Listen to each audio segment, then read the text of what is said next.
Saudamos a todos os nossos queridos amigos e irmãos em Cristo Jesus. Bem-vindo para mais um estudo do Apocalipse. Vamos orar. Pai querido que estás nos céus, a Ti agradecemos pela oportunidade de desvendarmos os mistérios do Apocalipse, estudando as revelações que o Senhor fez através de Jesus Cristo, através de João. E Pai eterno, pedimos que o Espírito Santo esteja comigo e com os meus irmãos ao iniciarmos o estudo desta semana. Em nome de Jesus pedimos e agradecemos. Amém. Queridos, vamos estudar hoje a carta que Jesus escreveu através de João para a igreja de Tiatira. Isso está no capítulo 2 de Apocalipse, os versos 18 até o verso 29. Tiatira era uma cidade na Lídia. Tiatira se destacou pelas corporações comerciais, entre elas a corporação dos tingidores de púrpura.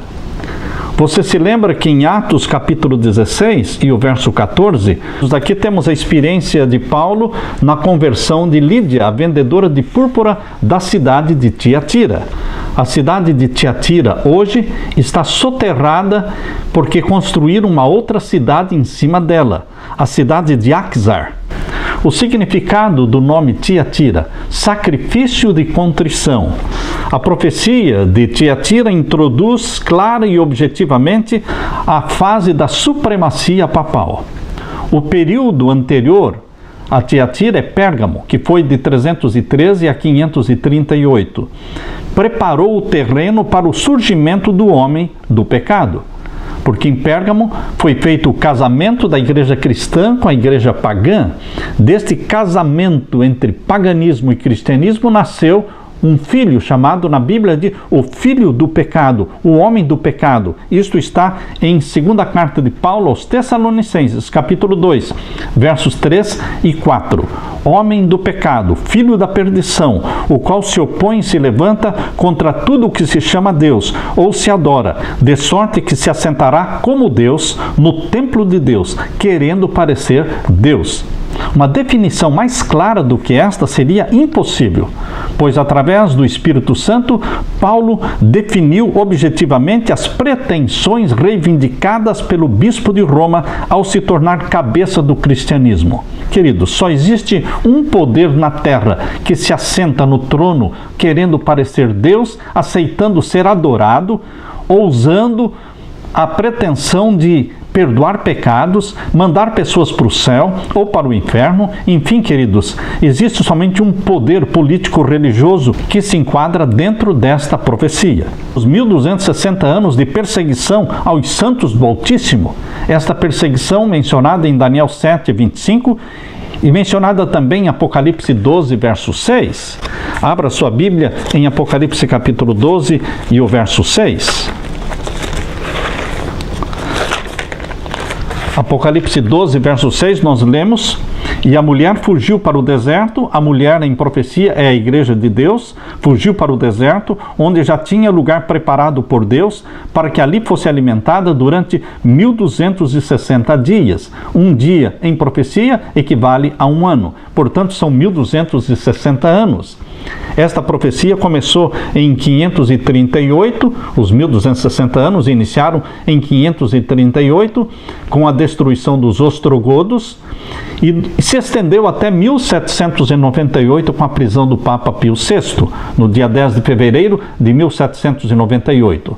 Porém, queridos, o período de Tiatira começou em 538, mas não foi até 1798, porque antes veio a Reforma Protestante em 1517. Portanto, a maioria dos teólogos entende que o período de Tiatira se estende de 538 a 1517, quando surge então a Reforma Protestante, que é a próxima igreja do Apocalipse, chamada Sardes. No ano de 533, o imperador Justiniano promulgou uma carta possuindo a validade de um decreto imperial, pelo qual reconhecia a absoluta liderança do bispo de Roma, João II. Porém, em 533, quando foi feito esse decreto, elegendo o bispo de Roma como cabeça geral da igreja, ainda existiam tribos arianas que se opunham às doutrinas de Roma. Os vândalos finalmente foram derrotados pelo general Belisário em 534 e finalmente os ostrogodos foram derrotados em 538. Daí então, para frente, estava livre o caminho para a ascensão papal, da supremacia papal, que duraria 1260 anos. Porém, o período de Tiatira terminou em 1517, quando Martinho Lutero pregou as 95 teses nas portas da igreja de Wittenberg, na Alemanha. Vamos abrir a palavra de Deus então em Apocalipse capítulo 2. Apocalipse capítulo 2, e vamos ler a carta que Jesus escreveu para a igreja de Tiatira. Capítulo 2 e os versos 18 até o verso 29. E ao anjo da igreja de Tiatira, escreve: isto diz o Filho de Deus, que tem os seus olhos como chama de fogo e os pés semelhantes ao latão reluzente. Jesus Cristo se introduz à igreja de Tiatira usando o título de o Filho de Deus, destacando a sua divindade.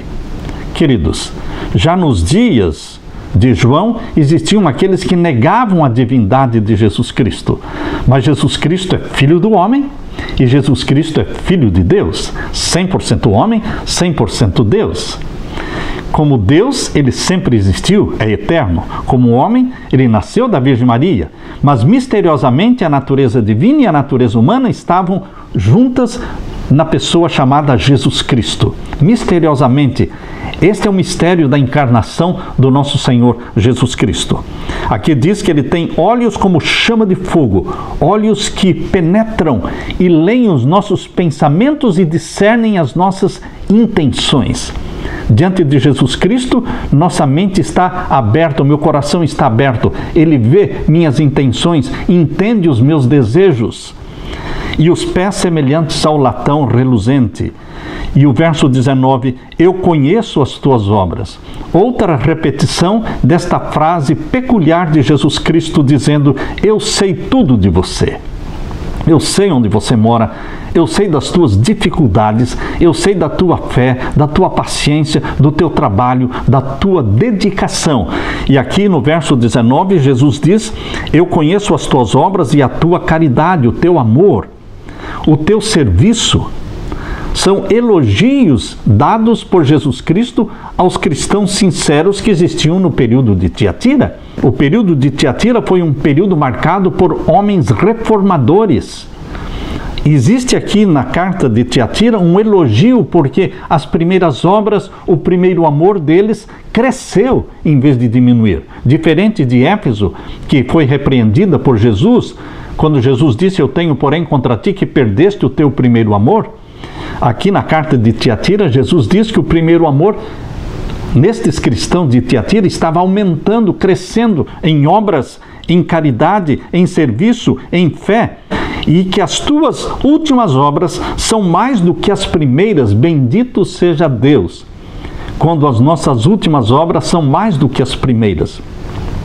Quando o nosso amor, em vez de arrefecer, cresce, se fortalece, aumenta em relação ao nosso Senhor, o nosso precioso Salvador, Jesus Cristo. É assim que deve ser. E o verso 20 vem a repreensão. Embora existam pessoas reformadoras e remanescentes no período de Tiatira, mas também tem a repreensão.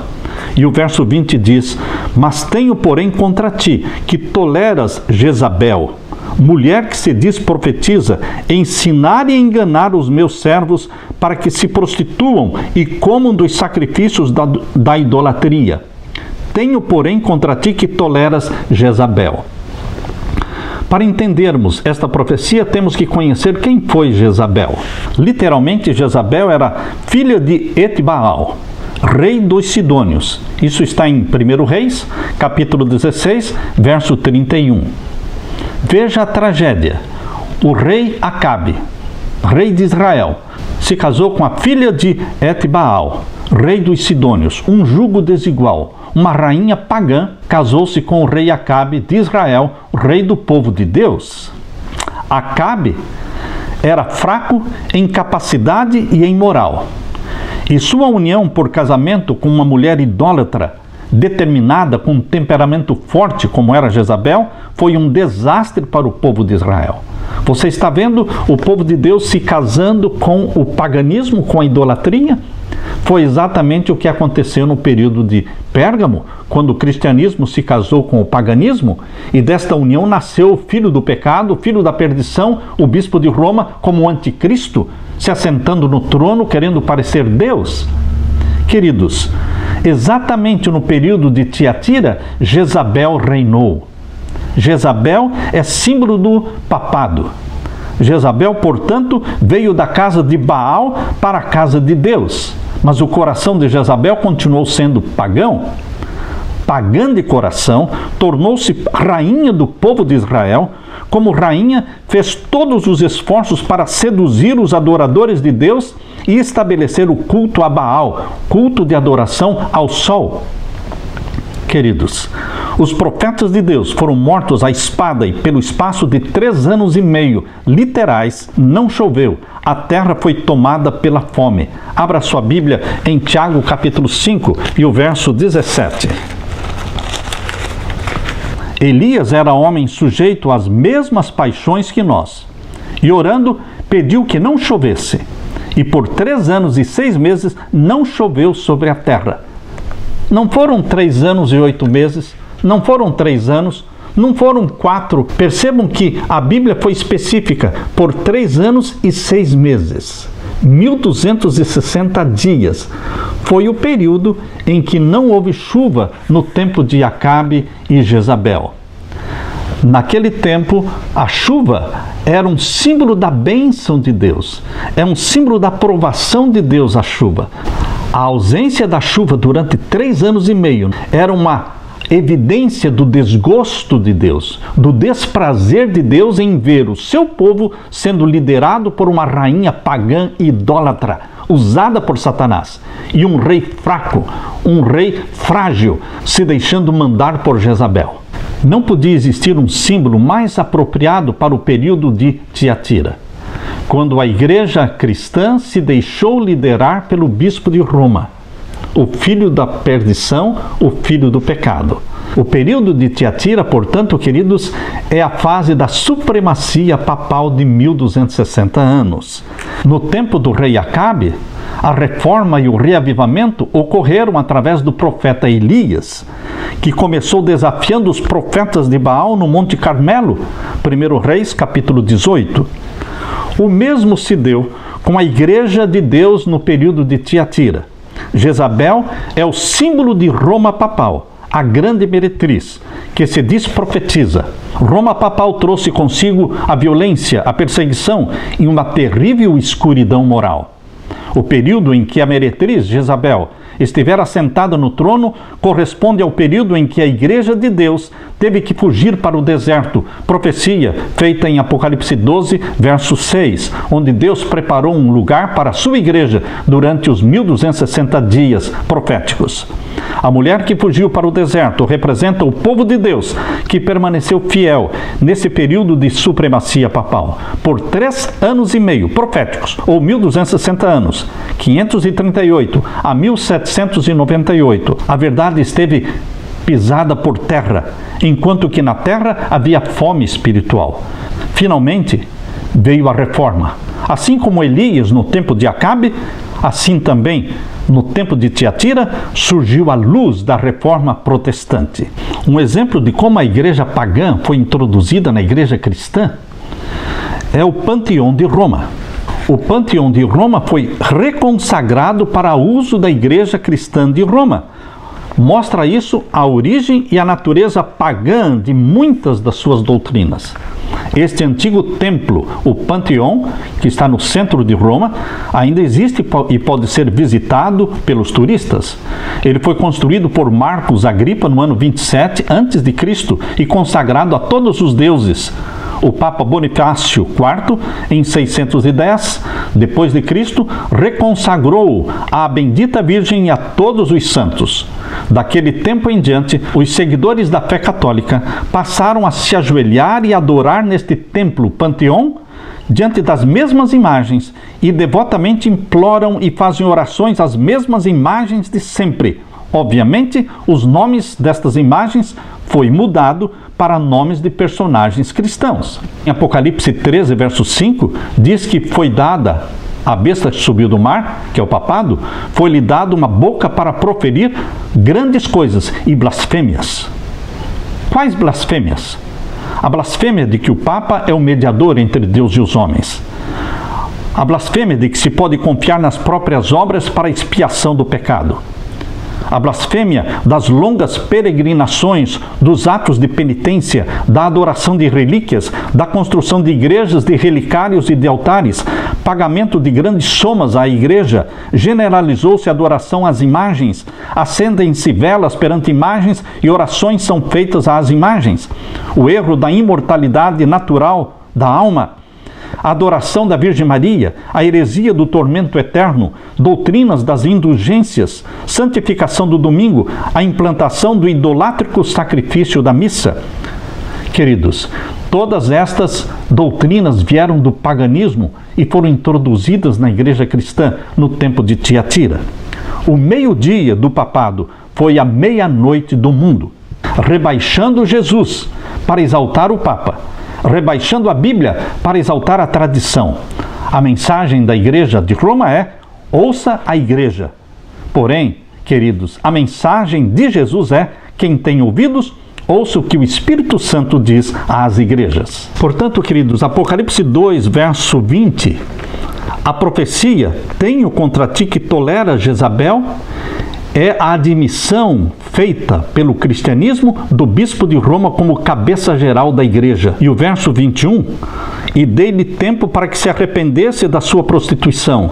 Deus deu 1260 anos, foi a supremacia papal, tempo em que o bispo de Roma poderia se arrepender da sua posição de anticristo e se submeter ao Espírito Santo. Porém, a Bíblia diz: dei-lhe tempo para que se arrependesse da sua prostituição, e não se arrependeu. Roma não muda, nunca muda. Os dogmas são imutáveis.